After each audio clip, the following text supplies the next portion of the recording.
in the background in chapter 3 we show where all this coal is going. On the left side there's this huge power plant monster that's gobbling up not only coal but also lots of other resources as well. It also has some of the parts of it look like military.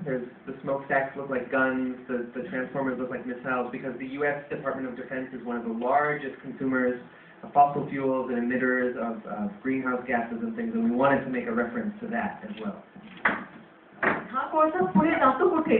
ह्या यंत्रणेचं त्यांनी चित्र काढलंय आणि ही यंत्रणा केवळ कोळसाच नाही तर सगळ्या प्रकारची संसाधनं इकडून तिकडून गिळंकृत करत असते आणि अमेरिका हे त्याचं मोठं प्रतीक आहे. अमेरिकेचे जे चमकधमक आहे ते त्याचं मोठं प्रतीक आहे आणि विशेषतः अमेरिकेचं जे आता चित्र झालंय की मिसाईल किंवा शस्त्रास्त्र किंवा सैन्य याच्यावरती जी इन्व्हेस्टमेंट किंवा त्याच्यावरती जो खर्च होतो त्याचं प्रतीक म्हणून त्यांनी हे इथे मिसाईल वापरले.